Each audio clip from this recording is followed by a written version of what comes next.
मेरठ में विजू करके एक आदमी एयरपोर्ट पे काम करता था। उसको कुछ समय पहले से चोरी करना नहीं जम रहा था, इसलिए वो काम कर रहा था। ये बात शेषु नामक कॉन्ट्रैक्टर को पता थी कि विजू पहले चोर था, इसलिए वो हमेशा विजू का अपमान करता था। इससे विजू को बहुत गुस्सा आता था, इसलिए विजू वहाँ काम करना छोड़ देता है।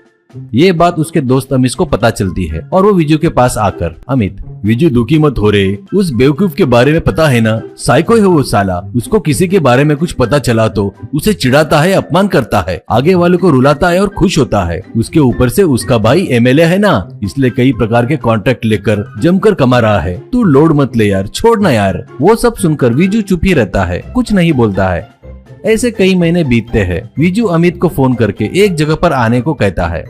अमित वहाँ जाता है तो वहाँ एक हाईवे पर एक टोलगेट दिखता है। वो देखकर अमित, क्या है रे ये, काम छोड़ने के बाद 3 महीने तक दिखा नहीं, अब दिख रहा है, तो ये टोलगेट पर काम कर रहा है क्या, ऐसा पूछता है। विजू, यार क्या समझ रहा है, ये टोलगेट अपना ही है रे, मैंने ही सेट किया है। वो शेषु ने जब से मेरा अपमान किया ना, तब मेरे अंदर का चोर जागकर हर्ट हो गया रे, इसलिए मैं क्या हूँ दिखाने के लिए मैंने ये टोलगेट सेट किया है। ऊपर से इधर से ज्यादातर नॉन लोकल गाड़ियाँ ही चलती है, हाईवे वाले की नजर इधर नहीं पड़ती। अब से अपन दोनों इसमें बैठकर फुल पैसा कमाएंगे, फुल वसूल करेंगे। इसके लिए अमित भी ठीक है बोलकर मान जाता है। फिर अगले दिन से अमित और विजू दोनों मिलकर टोल गेट सेट करके आने जाने वालों से टोल वसूल करने लगे। टोल गेट का रेट कम होने से लोग भी ज्यादा ध्यान नहीं दे रहे थे और पैसा देकर जा रहे थे।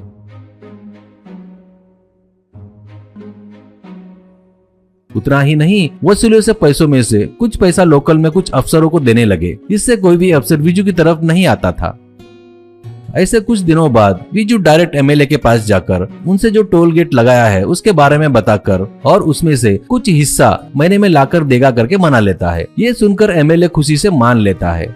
इससे विजू एमएलए को सुटकेट में पैसा भरकर अमित के द्वारा भेजता था। उन पैसों को देखकर एमएलए बहुत खुश होता था। ऐसे साल बीत जाता है। एक दिन एमएलए की कार टोल गेट क्रॉस करते वक्त एमएलए के साथ शेषु था। वो विष्णु को देखकर और कार रोककर एमएलए से, शेषु भैया वो बहुत बड़ा चोर है भैया, वो यहाँ है, मतलब कुछ तो भी गड़बड़ है, क्या माजरा है थोड़ा पता करो भैया। एमएलए, उसके बारे में मुझे सब कुछ पता है। क्या रे अपन चोर नहीं है क्या? कैसे भी हो सब लोग इस धरती पर चोरी करने और लूटने ही तो आए हैं। और वैसे भी ये रोड तूने नहीं बनाया ना, अपने अपोजिशन पार्टी वाले ने बनाया ना, तो उसने टोल गेट बनाया तो तुझे क्यों टेंशन हो रही है? कुछ हुआ तो अपोजिशन वाले को ही होगा ना, चुपचाप मुंह बंद करके बैठ, कहता है। ये बात शेषु के दिमाग से निकलती नहीं। देखते ही देखते विजू कुछ महीनों में ही करोड़ों कमा लेता है। उसका स्टेटस पूरा बदल जाता है। अब वो टोलगेट पर कुछ वर्करों पर रखता है और वो महंगी गाड़ी में घूमता है। ऐसे विजू के ठाट बाट देखकर शेषु एमएलए को पता ना चले ऐसा चुपचाप मीडिया वालों को विजू लगाए सो टोलगेट के बारे में बताता है।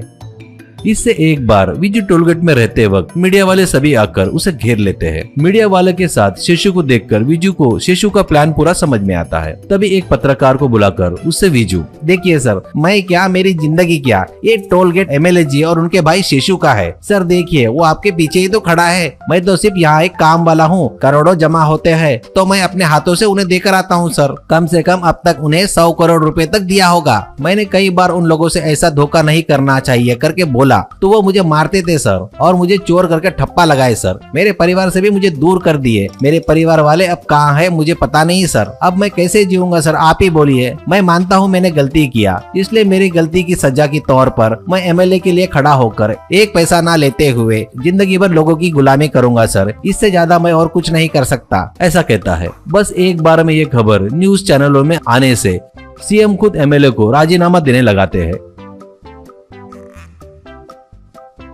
इसके बाद होने वाले बाई इलेक्शन में विजू खुद स्वतंत्र उम्मीदवार बोलकर खड़ा होता है। उसके पास के करोड़ों रुपए खर्चा करके स्वतंत्र एमएलए बोलकर विजयी होता है।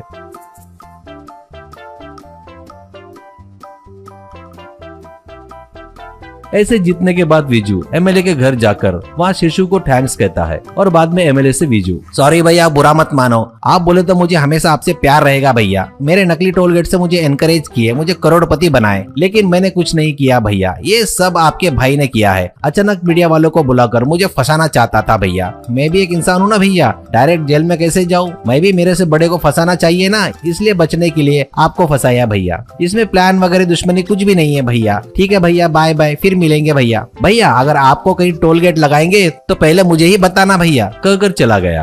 ये देखकर गुस्से में एमएलए शेषु से, क्यों रे दरिंदर, तो ये काम तूने किया क्या? अबे तेरे को बोला था ना उसके आड़े में मत जाना करके, कितनी बार बताया रे? बढ़िया, हर महीने बहुत सारा पैसा लाकर दे रहा था, उसको खवलाया, मेरे एमएलए की पदवी गई, घर में बैठ के रोने लायक कर दिया ना, मरेगा रे तू अब मेरे हाथों से, बोलकर एमएलए जमकर मारता है।